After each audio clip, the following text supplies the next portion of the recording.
आगे आगे 18 दिसंबर लहराबो सादा झंडा गुरु नाम के। आगे आगे 18 दिसंबर लहराबो सादा झंडा गुरु नाम के। चलो दर्शन बजाबो जी गिरौदपुरी धाम के। चलो दर्शन बजाबो जी गिरौदपुरी धाम के। आगे आगे 18 दिसंबर लहराबो सादा झंडा गुरु नाम के। आगे आगे 18 दिसंबर लहराबो सादा झंडा गुरु नाम के। चलो दर्शन बजाबो जी गिरौदपुरी धाम के। चलो दर्शन बजाबो जी गिरौदपुरी धाम के।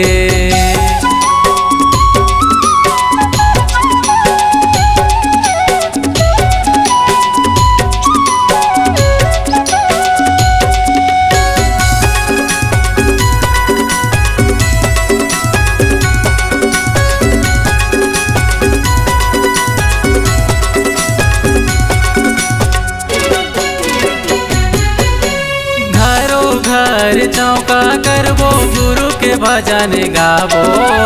जय सतनाम के नारा लगा के नरियर की भेंट चढ़ाबो। जय सतनाम के नारा लगा के नरियर की भेंट चढ़ाबो।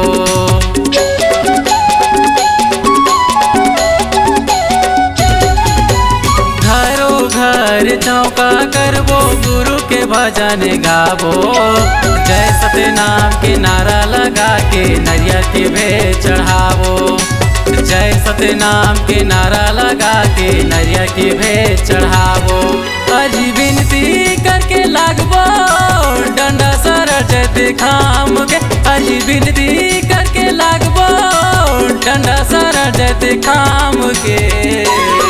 चलो दर्शन बजाबो जी गिरौदपुरी धाम के। चलो दर्शन बजाबो जी गिरौदपुरी धाम के।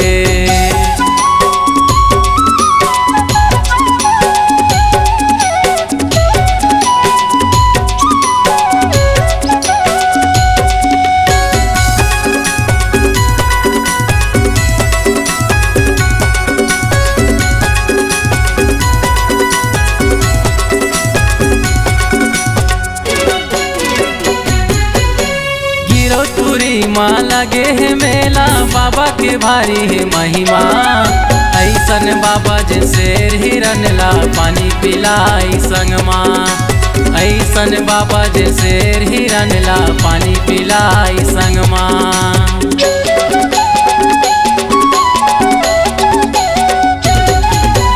गिरौदपुरी माँ लगे है मेला बाबा के भारी है महिमा।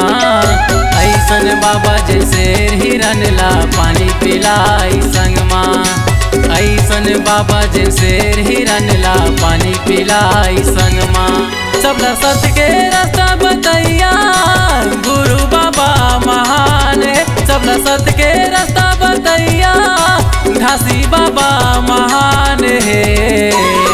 चलो दर्शन बजाबो जी गिरौदपुरी धाम के। चलो दर्शन बजाबो जी गिरौदपुरी धाम के। आगे आगे 18 दिसंबर लहराबो सादा झंडा गुरु नाम के। आगे आगे 18 दिसंबर लहराबो सादा झंडा गुरु नाम के।